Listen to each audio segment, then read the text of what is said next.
Bom dia, mulheres. Que alegria estar aqui com vocês. E você deve estar se perguntando, mas quem é essa menina que eu nunca vim aqui, né? Alguns rostinhos eu me lembro de quando eu era adolescente. Em junho faz 20 anos que eu fui batizada nesta igreja. Continuo nos caminhos do Senhor em uma outra casa, mas servindo ao mesmo Deus. E eu lembro de ter sido batizada na frente daquela porta, numa piscina igual essas que a gente tem em casa, que as crianças brincam. E foi muito gostoso, muito divertido, né? E Deus tem me usado muito e feito grandes coisas na minha vida desde então. Hoje eu estou aqui, vou tentar ser breve, muito breve. Sei que vocês já estão cansadas, mas tem algumas coisas que Deus vem me cobrando para falar. E eu sou muito grata por tudo que Ele tem feito na minha vida, por isso eu estou aqui. E Ele disse, eu fiz grandes coisas na sua vida e quero fazer na vida de outras pessoas. Mas o teu testemunho pode curar e ajudar muitas outras mulheres. Então hoje eu vim aqui falar com vocês sobre o que Ele fez comigo. E para aqueles que não me conhecem, então, vamos ver se vai funcionar minha canetinha aqui. Eu sou a filha da irmã Regina e do irmão Joel. Muitos já sabem, outros não, outros só escutaram falar. E talvez você até conheça um pouco da minha história. Mas hoje eu vou te contar sobre o deserto que eu passei e que alguns dias ele ainda retorna. Mas que Deus me fez forte e corajosa para estar aqui falando com vocês sobre isso. Sou pedagoga, policial militar, especialista em segurança pública. Estou disfarçada hoje. Se você me encontrar na rua, você não vai me reconhecer. Nas horas vagas, policial militar. Em tempo integral, né? Então, esposa do Antônio, mãe da Sofia, em tempo integral, que está aqui me dando tchau. Ah, Sofia, a grande transformação na minha vida, onde eu realmente vi o milagre acontecer. Risoterapeuta, e depois você vai entender por que eu estou te falando sobre isso. E agora, né, além da faculdade de pedagogia, estou cursando a faculdade de educação física. Por que você está me falando isso, Juliane? Não tem nada a ver com isso. Tem sim, sabe por quê? Atrás dessa foto tem um grande testemunho. Mas não foi um deserto que eu passei. Esse deserto vocês vão ter que perguntar para a irmã Regina, porque eu só sei o que ela me conta. Eu não me lembro disso. Mas quando eu nasci, os médicos me falaram para ela, né, que eu não andaria e que talvez se eu andasse, eu teria uma deficiência na perna. Então, eu seria manca para o resto da vida. Mal sabia ele que o Deus que nós servimos me faz correr até de salto, se for preciso. Quem dirá de coturno, ou ainda mais de tênis de corrida. Então, hoje, na educação física, eu realizo as minhas grandes paixões. Desde pequenininha correndo, né, mãe? Com 3 anos, fiz a minha primeira corrida, mas esse testemunho é dela, né? Hoje eu vou falar sobre o meu deserto, que começou quando o Senhor falou para mim, Juliane, você é a minha filha amada. Você foi escolhida. E aí eu peço desculpa se eu me emocionar. Vocês vão ver que isso vai acontecer muitas vezes. Porque quando a voz do Espírito Santo fala com a gente, você tem dúvida que é o Espírito Santo? É muito forte, é muito real, né? Não nos deixa as dúvidas. Então, todas aquelas versões de Juliane ali, não é sobre isso que eu vou falar hoje. Eu vou falar sobre a filha amada do Pai. E que foi transformada, renovada e que recebeu novamente o fôlego de vida quando a Sofia nasceu. E aí eu coloquei ali, ó, foi no meu ventre que o milagre começou. A minha gestação foi muito tranquila, muito esperada, muito desejada. E eu, perfeccionista do jeito que sou, e Deus trabalhou isso muito no meu coração, tive que fazer terapia, gente, para lidar com toda essa situação. Queria que as coisas acontecessem do meu jeito. Sempre treinei, sempre fui ativa. Quero ter um parto normal, era o sonho da minha vida. Com 36 semanas, a Sofia resolve que quer nascer. E aí vem ela, do jeito que Deus planejou. Nada a ver com o que eu queria. Eu tinha o desespero, o medo, o pavor da cesárea. Mas diante da vida da minha filha estar correndo risco, nem pensei em mais nada. Fomos para a sala de cirurgia.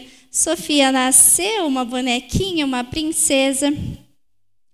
E eu lembro do meu esposo olhar para mim na cama e falar assim: Juliane, a gente vai ter que ficar mais dias no hospital.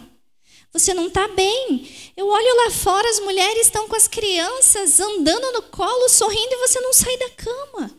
Quando eu levantava da cama, eu desmaiava. Eu amamentava a Sofia, eu desmaiava. Minha mãe tinha passado por 2 partos normal. A gente não sabia como era uma cesárea. E eu falava para ele assim: amor, eu acho que é normal. Deve ser parte do processo. Imagine, me abriram, me cortaram. Deve ser normal, a recuperação deve demorar. Fomos para casa. Eu não me sentia nada bem. Não conseguia pegar a Sofia no colo. E aquele sonho que eu tinha todas as noites de embalar ela no meu colo, não foi possível. Porque eu só conseguia ficar na cama. Quem trocava a fralda da Sofia era minha mãe e meu esposo. Quem dava banho na Sofia era minha mãe e meu esposo. E os dias iam passando e ao invés de eu ficar melhor, isso só piorava. Foi quando resolvemos ir ao hospital. Por quê? Minha mãe me dava banho sentada. Nós moramos 2 meses na casa da minha mãe diante dessa situação. Minha mãe me dava banho sentada e eu desmaiava. Eu estava amamentando a Sofia, eu tinha que gritar: alguém pega ela, pega ela, pega ela. Era só o tempo de alguém tirar ela dos meus braços e eu desmaiava.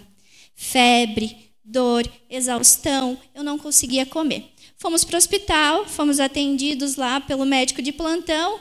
Não, tá tudo certo. É só porque você tem muito leite, não está amamentando direito. Eu pensava: como a minha filha é um bezerro, gente. Ela está mamando demais, não é possível. Fomos para casa, medicamento. Mais uma semana se passa, vou para o hospital. Voltamos lá, minha médica pede um exame. Faço esse exame, é constatado que eu estava com um hematoma em cima do útero. O que isso quer dizer? Que eu estava sangrando, que eu estava com uma hemorragia interna, que me fazia ter febre, ter dor e estar fraca. Ela me falou assim: olha, você vai tomar um medicamento durante 7 dias, é para este coágulo desmontar sozinho. Se não desmontar, a gente faz uma cirurgia.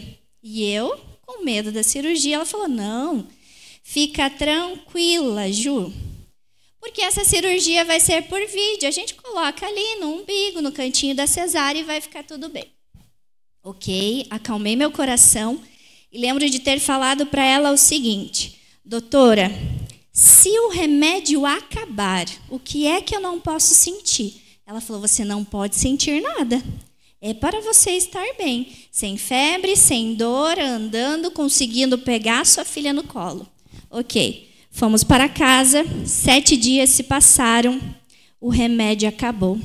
Eu não estava bem, nada bem. E eu tenho poucas lembranças desses 20 dias de nascimento da Sofia, porque eu apenas acordava para amamentar ela e o resto do dia eu passava desfalecida. Foi quando eu estava no meu quarto, as luzes apagadas, e eu senti na cama um peso. Sabe quando alguém senta nos pés da sua cama e a cama baixa? Mas não foi nada legal. Eu senti uma angústia, um medo desesperador. E eu lembro apenas de falar assim: mãe, mãe. E a minha mãe veio correndo, porque toda vez que eu gritava mãe, ela sabia que eu estava desmaiando. E eu vi um vulto passando assim quando ela abriu a porta. Eu falei: você estava aqui? Ela falou: não, Ju. Eu falei: mãe, tinha alguém aqui e não foi nada bom. E a minha mãe falou: então vamos orar. Vamos orar. Oramos com a pouquíssima força que eu tinha. Ela chamou meu marido olhou para mim, eu já estava com a boca roxa, pálida. Ele me catou no colo, me colocou no carro. Minha mãe catou as coisas da Sofia, ela estava com 20 dias. Fomos para o hospital. Eu não lembro do caminho até o hospital. Chegando lá, meu esposo me levou para o médico. Estava o mesmo primeiro médico que disse que o problema seria a amamentação. E já sem paciência, o médico falou a mesma coisa e meu marido, transtornado no hospital, falou: não tem nada a ver com a amamentação, a minha esposa está morrendo, você tem que fazer alguma coisa. Liga para a médica dela, ela já tomou remédio, ela tem que ir para a cirurgia agora. Ele ligou para a minha médica falou: interna ela que a gente vai precisar fazer a cirurgia. E até aí tudo bem. Isso era uma sexta-feira, à noite, já virando a madrugada. Eu faria a cirurgia no sábado de manhã. Mas, na hora, eu entrei num desespero diante de tudo aquilo que eu tinha sentido em casa. E eu saí de mim. A minha mãe nunca me viu daquele jeito. Tanto que nem ela conseguiu me controlar. Eu tive um surto no hospital. Eu gritava, eu dizia que eu não queria estar lá, que eu não ia deixar minha bebê sozinha de 20 dias até a hora de eu fazer a cirurgia. Eu pedia, pelo amor de Deus, para eu voltar para casa e eles me internarem no sábado, até que veio o segurança do hospital, a enfermeira, eles me chacoalhavam e falavam: calma, olha para a gente, sua bebê vai ficar aqui. E foi quando eu me acalmei. Isso é um resumo, tá, gente? Estou falando das partes pontuais ali. Fomos internados, minha mãe voltou para casa, ficou eu, meu esposo e a minha filha, a madrugada toda fazendo exames. E eu tinha a certeza que aquele era o meu fim. E essa foto, eu lembro de ter tirado para que meu esposo mostrasse para minha filha, caso eu partisse naquele dia. Eu já estava com uma anemia extrema, já tinha feito todos os exames possíveis.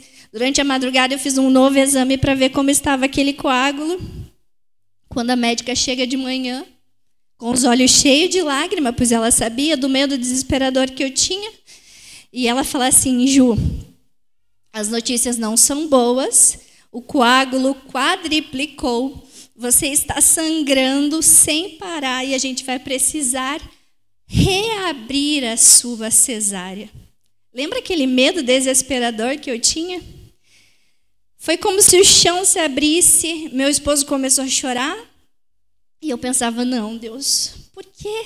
O que é que está acontecendo? O que é que eu fiz? Eu me cuidei, eu me alimento bem, eu sempre fui saudável, o que é que acontece?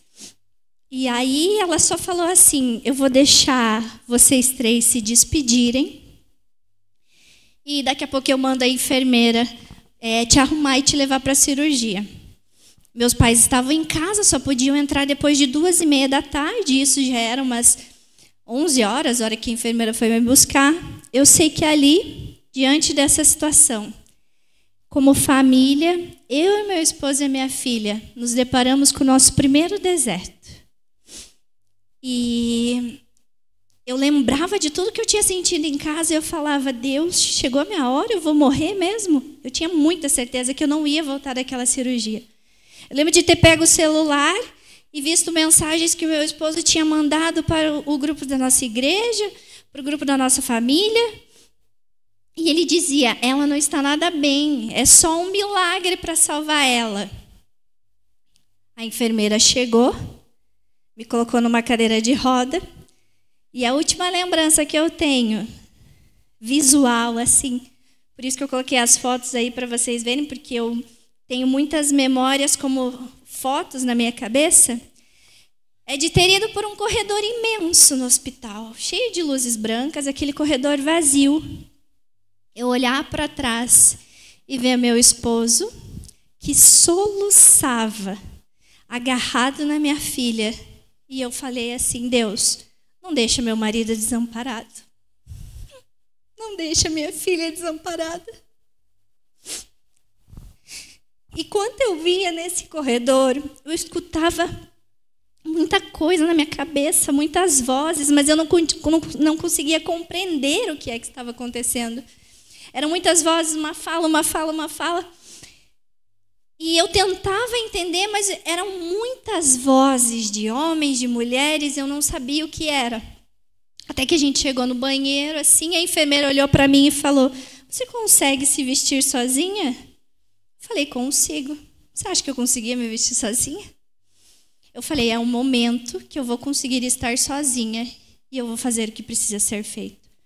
Ela me deixou no banheiro, ela falou: "Eu vou ver se a sala de cirurgia está pronta e você vai se trocando." Eu falei: "Tá bom." Com muita dificuldade eu levantei, coloquei a roupa e me ajoelhei no vaso daquele hospital. E falei: "Deus, que a sua vontade seja feita." Eu não queria deixar o meu esposo e a minha filha aqui.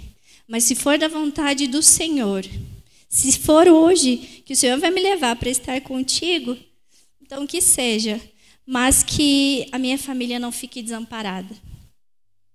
Pedi perdão pelos meus pecados, porque eu tinha certeza que não ia voltar. E nesse momento de oração e muito choro, de repente aquelas vozes cessaram. E ficou um silêncio que eu não sei descrever. E de repente eu ouvi muito claro na minha cabeça: "Juliane, essa noite a morte te visitou, mas a sua fé te salvou." E aí, quando eu digo isso, meu coração vem pela boca, porque só quem vive o sobrenatural de Deus entende o quão extraordinário é o Espírito Santo e esse amor. E foi quando as coisas se acalmaram. Aquele medo, aquela angústia, aquela dor passou. E eu falei: "Então, tá bom, Senhor, obrigado." E foi quando eu recebi fôlego de vida. Eu até coloquei o versículo ali, né, que eu levo muito comigo, porque realmente eu estava morrendo. Meu esposo fala: "Eu levei a Juliane morta para o hospital." E é tão incrível as coisas que a Sofia não chorou nem por um segundo nesse tempo. Parece que ela entendia e sentiu o que a gente estava passando. "Assim diz o Senhor Deus a estes ossos: eis que vou fazer entrar em vós o fôlego de vida, e vivereis." E eu vivi. E depois disso, as coisas foram melhorando, sim. Até os 2 anos da Sofia, foi uma paz, uma tranquilidade. Mas mal sabia eu que esse deserto que eu tinha passado estava me preparando para um muito pior que estava por vir e muito mais longo. Sofia nasceu no dia 28 de outubro de 2018. Em 2020, a gente estava na pandemia, vocês se lembram? Mal saíamos de casa, né? Mal encontrávamos as pessoas. Dia 28 de outubro de 2020, Sofia fez 2 aninhos. Nesse dia ela estava com muita febre. E a gente tinha feito uma ação na frente de casa, que as pessoas levavam uma caixinha do aniversário dela e só entregavam o presente, levavam uma palavra de Deus. E eu fiquei preocupada com aquela febre dela que não passava. 2 dias depois, a Sofia teve um sangramento intenso no nariz. Eu e meu marido colocamos ela no carro, saímos desesperados. Ela nunca tinha tido nada, nenhuma febre, nenhuma dor de garganta. A Sofia é forte. Meu esposo entrou na UPA, na contramão, porque o hospital do nosso plano era lá em Curitiba e a gente ficou com medo dela não parar de sangrar até lá.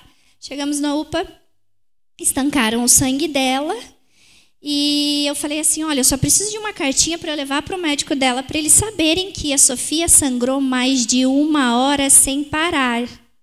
Eles conseguiram estancar o sangramento da Sofia meia hora depois que a gente chegou na UPA. Fomos para o hospital, fizeram exames de rotina. E aí, eu recebi, parece que uma rasteira quando o médico veio e falou comigo. Eles se reuniram e falaram assim: "Olha, a Sofia vai precisar ficar internada, e até aí tudo bem. E vocês vão ficar esperando na enfermaria, porque ela vai para o Erastinho." Fazia 2 meses que esse hospital tinha sido inaugurado. E por incrível coincidência do destino, que não é destino, a gente sabe que Deus faz tudo ao seu tempo, eu e meu esposo havíamos participado da corrida para a construção desse hospital, tinha levado a família inteira para arrecadar doações para o hospital ser construído. 2 meses depois da sua inauguração, eu estava lá dentro com a Sofia. com suspeita de leucemia. Nós ficamos 1 ano com esse diagnóstico. Sofia ficou 5 dias na UTI. Foram os piores dias da minha vida. Porque eu vi por 3 vezes ela morrer nos meus braços. As plaquetas dela zeraram. Isso quer dizer que as plaquetas elas são responsáveis pela coagulação. Não sei se tem alguém da área de saúde, você vai saber falar melhor que eu, né? Mas eu vou usar termos mais comuns para que todo mundo entenda. Então, as plaquetas elas são responsáveis pela coagulação do nosso sangue. A Sofia tinha 0 plaquetas. Ela estava com uma hemorragia, e isso também deu uma anemia nela depois. E eu lembro dos médicos pegarem o bracinho dela para fazer o acesso, e eu sentia a veinha dela estourando igual pipoca, assim, de tão fraca e tão fino que estava o sangue dela. Só eu e ela no hospital e Deus, porque era pandemia, meu esposo não podia entrar. E eu já não tinha mais forças para orar. Eu já não tinha mais lágrimas. Eu não tinha forças. E mais uma vez uma grande corrente de oração foi feita, inclusive aqui nesta igreja, que foi no dia que era para eu ter estado aqui, falando sobre o meu primeiro testemunho, sobre o meu parto. E a gente cancelou a visita até a igreja, eu estava com a Sofia internada no hospital, e desde então nós vivemos dias de luta. Hoje a Sofia tem 5 anos. Depois de 1 ano, a gente orando, clamando, Deus mostrou para os médicos que não era leucemia o que ela tinha. Hoje a Sofia tem uma doença autoimune, que ela não produz plaquetas, e ela entende muito bem o que se passa com ela. Por isso, ela escuta e ela entende tudo bem que para ela é normal. Ela sabe que ela tem que se cuidar na escola, ela sabe que ela não pode ter uma febre. Tudo aquilo que uma criança comum passa, a Sofia não pode. Por quê? Uma corridinha que ela der até o final da porta, ela está consumindo plaquetas. Mas Deus é o Deus do impossível. E Ele me disse que a minha maior dor seria o meu maior testemunho. Não é à toa que a Sofia está aqui hoje. Vem aqui, amor. Sobe ali pela escada, por favor. O meu maior testemunho de vida é esse. Porque mesmo na dor, mesmo quando a gente não tinha forças para orar, nós tínhamos pessoas orando por nós, nós tínhamos pessoas fazendo culto fora do país por nós, nós tínhamos famílias inteiras prostradas no braço de Deus. Foi dentro desse hospital que a minha fé foi provada, o nosso amor enquanto família foi provado, e eu tive que ser forte e corajosa, porque é como as irmãs falaram, né? Em muitos momentos é só a gente. E eu me vi a Sofia e Deus. Por mais que eu tivesse muita gente lá fora, era eu e ela que estava ali. E tem sido anos de muita... Deixa eu voltar um pouquinho aqui, ó, para vocês verem o que nos dá força. Será que vai passar? Você consegue aumentar o volume um pouquinho? Essa foi a primeira refeição da Sofia no hospital. Gostoso esse papá?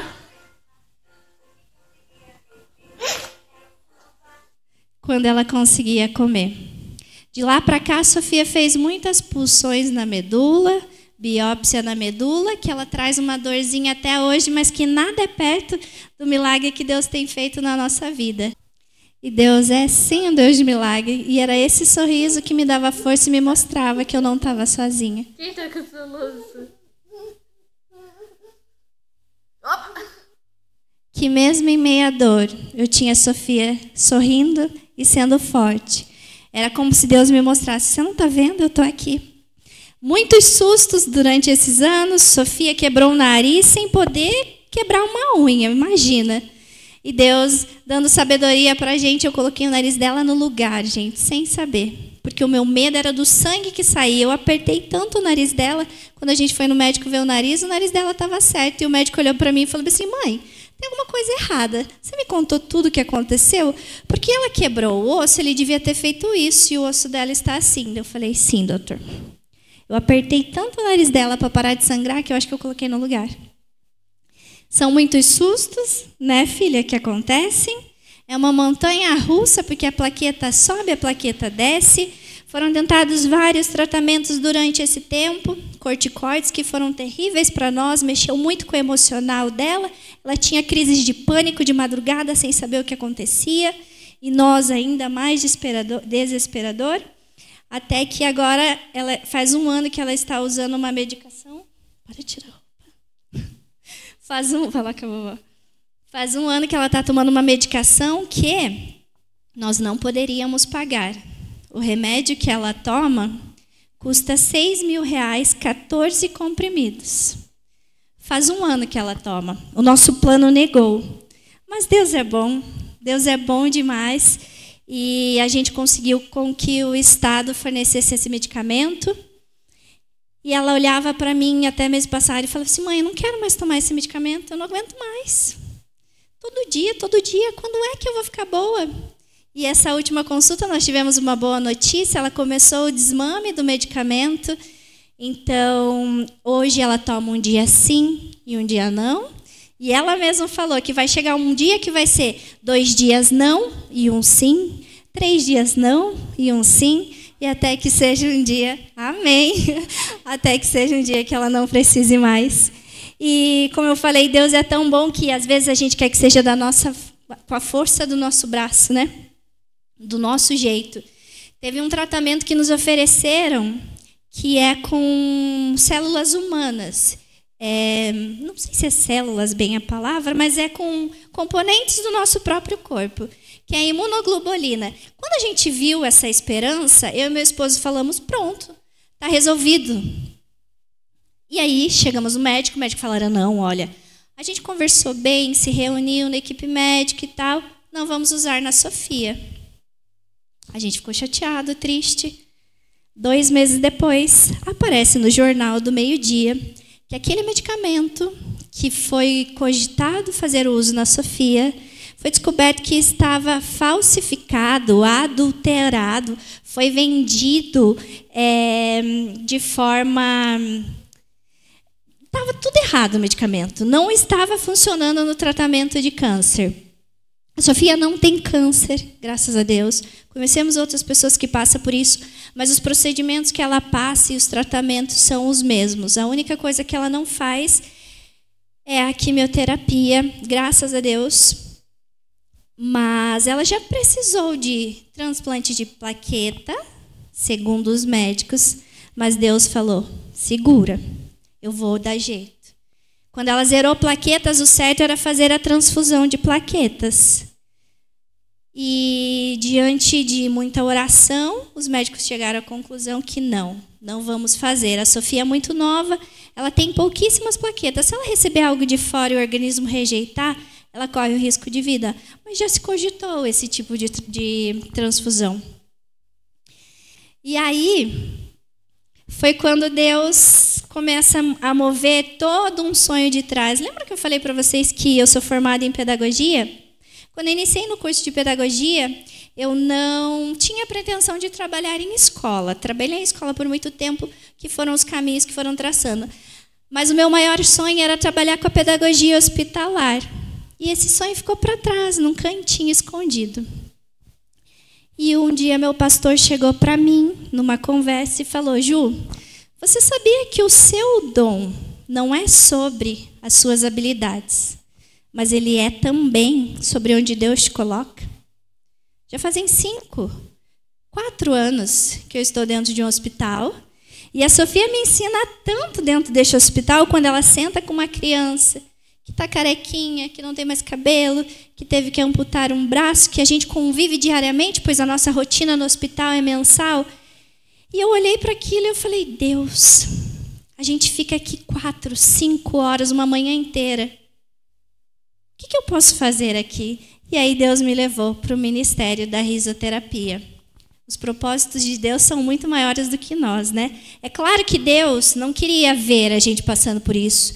Deus é nosso Pai, Ele nos ama. Um dia, a nossa pastora também falou assim, você ama a sua filha, Ju, assim como a irmã Josi falou, mas Deus ama muito mais. Então, Deus não quer que a gente passe por esse sofrimento, mas nós estamos aqui no mundo onde há o sofrimento, né? A nossa graça, a nossa bênção, a nossa saúde plena, a nossa vida eterna vai ser quando a gente está no céu, mas aqui na terra nós estamos sujeitos a passar por isso. E um dia eu fui questionada, nossa, mas vocês falam tanto de Deus, vocês servem a Deus e Deus te faz passar por isso? E a minha resposta foi, não é Deus que está me fazendo passar por isso, não. Ele está me dando força para enfrentar o que eu preciso viver aqui nessa terra.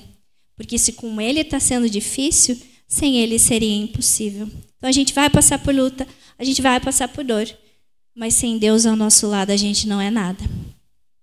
E aí foi quando eu fui para o Ministério da Risoterapia, falar um pouquinho sobre o amor de Deus. Dentro do hospital, a gente conhece muitas pessoas que precisam de sangue, como eu precisava lá atrás, quando eu estava com a anemia severa. E naquele dia que eu fui internada, eu precisava de transfusão de sangue, mas optei por não receber, porque senão eu teria que parar de amamentar a Sofia, o que deixou o processo mais longo ainda. Mas, para resumir tudo isso que eu vim aqui falar para vocês, primeiro, Deus é bom. E Deus é bom o tempo todo. Mesmo quando a gente não tem força, mesmo quando a gente está prostrado. Mas se a gente se ajoelha, deita no colo dele, eu digo que eu costumo sentir o abraço de Deus. Uma palavra, uma canção, uma oração, é como se eu sentisse o abraço de Deus mesmo. E o Espírito Santo me mostrando que nós não estamos sozinhos. Compartilhar o meu testemunho com vocês é algo que Deus me ordenou a fazer.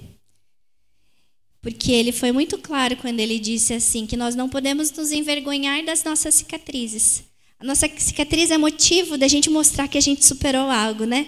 Então, você vai lá e se machuca, você fala, nossa, caramba, aquele dia eu me machuquei, mas curou.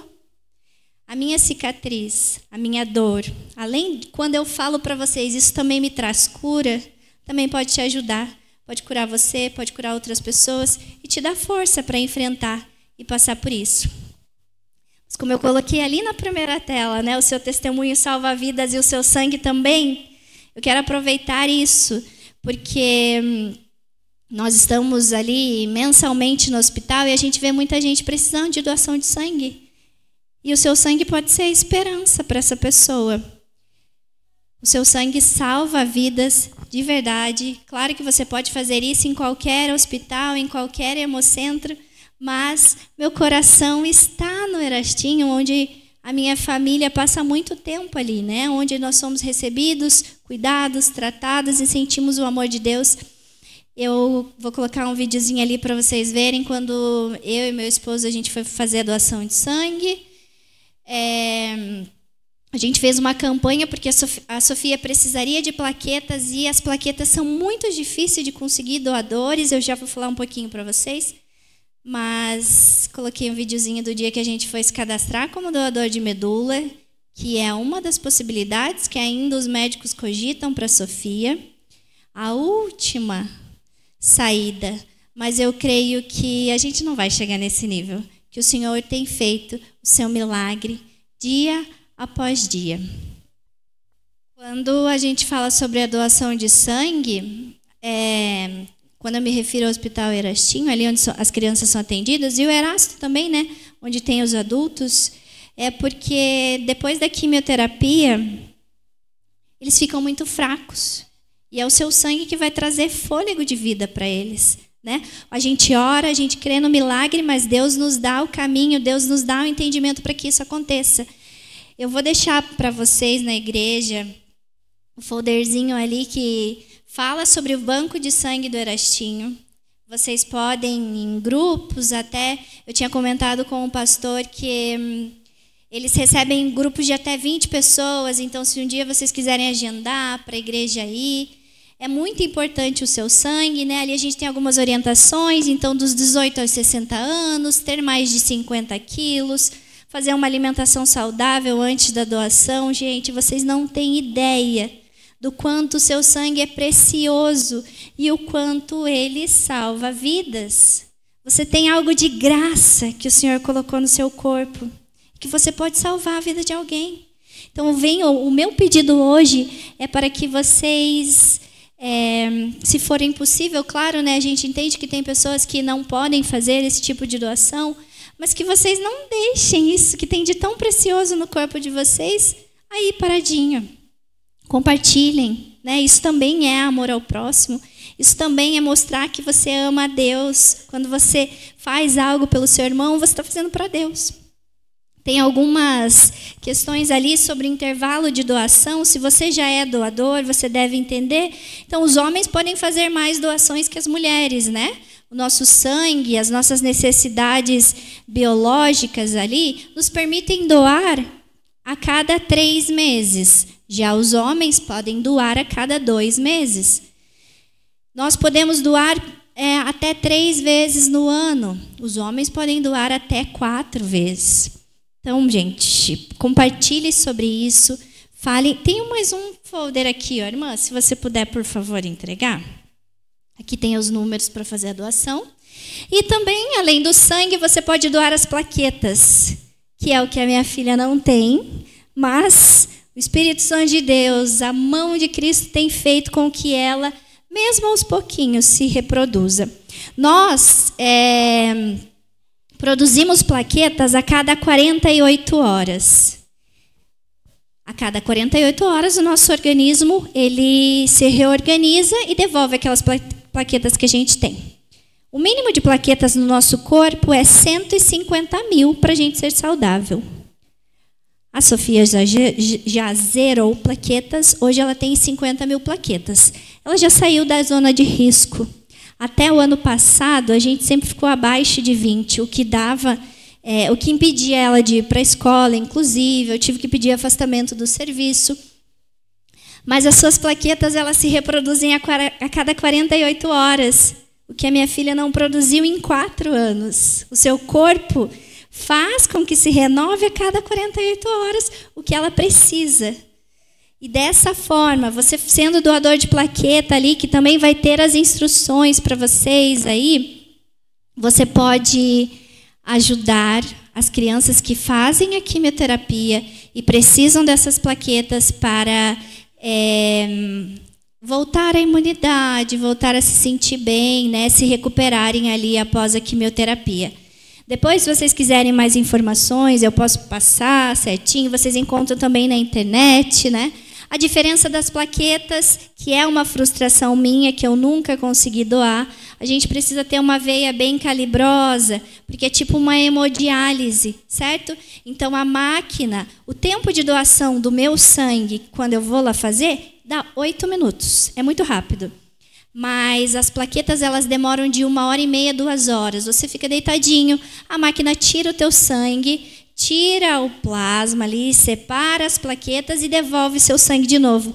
Por isso, sua veia precisa ser calibrosa. Nós, mulheres, temos um pouco mais de dificuldade, mas vocês têm filhos, vocês têm maridos, espalhem isso. Inclusive, a recepcionista lá do banco de sangue, ela falou bem assim, quando eu falei que eu ia fazer a campanha na igreja e trazer as informações, ela falou, nós estamos precisando demais de plaquetas. Porque eles tiram um pacotinho das suas plaquetas desse tamanho. Se eles forem tirar do sangue, que eles também tiram da doação de sangue, só que para formar um pacotinho que tira de você em 1 hora, eles precisam de 14 bolsas de sangue para tirar um pacote que a minha filha precisa. Então, imagina assim, ó, eu preciso de 14 doadores para fazer uma bolsinha de plaqueta para uma criança. E se esses 14 doadores conseguirem ser doadores de plaquetas, eles vão ajudar 14 crianças com as plaquetas. Então, a doação de plaqueta é muito importante, muita gente não conhece. Eu confesso que eu só fui saber depois que eu estava lá dentro do hospital e a gente viu a necessidade de procurar doadores para a Sofia e a gente fez a campanha. Graças a Deus a Sofia não precisou, mas muita gente lá precisa. E a diferença, então, da doação de plaquetas é que essa doação você pode fazer em menos tempo. Então, nós temos lá, ó, ela pode ser realizada a cada 48 horas e você pode fazer até 24 doações no ano.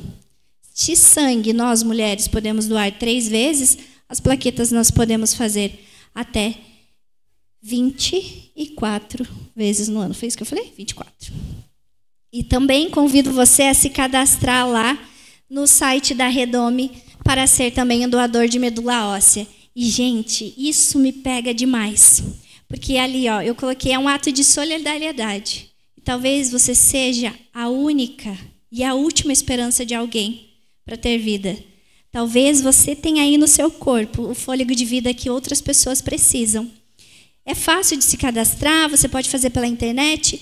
Lá no Erastinho, ele é um processo caro para o Estado pagar, né? Então, no início do mês, eles liberam 100 senhas para doadores.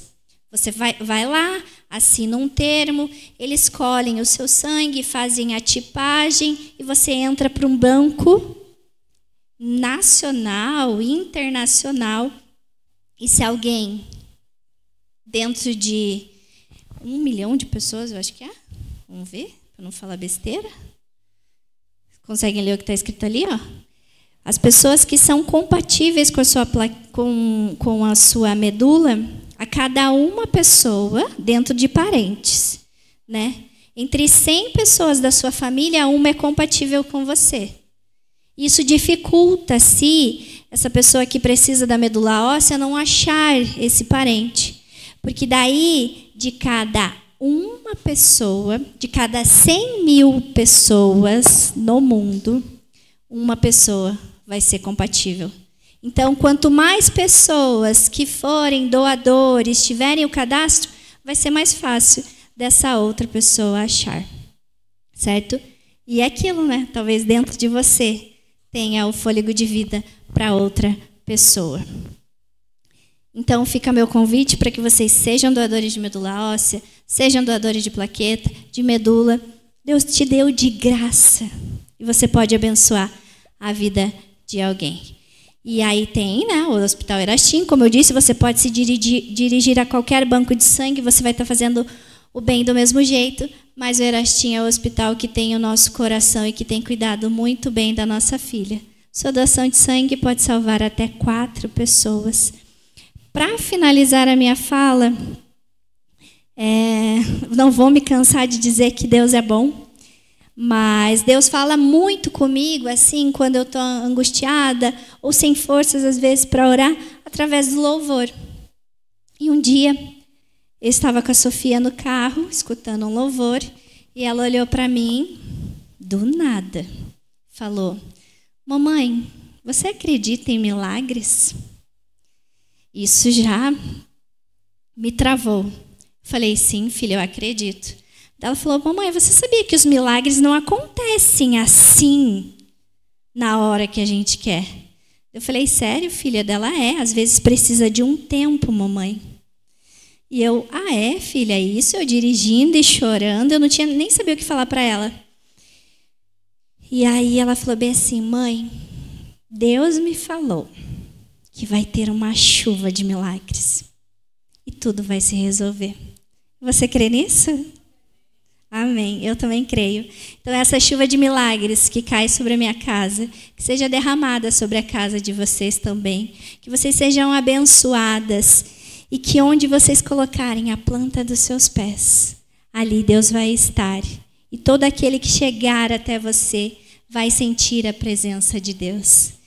E hoje eu tenho orgulho de dizer que eu e a minha casa servimos ao Senhor, pois a situação que a Sofia passou fez com que meu esposo se entregasse a Deus e se batizasse. Então, eu e minha casa servimos ao Senhor e seguimos nessa luta, que o nosso milagre acontece dia após dia.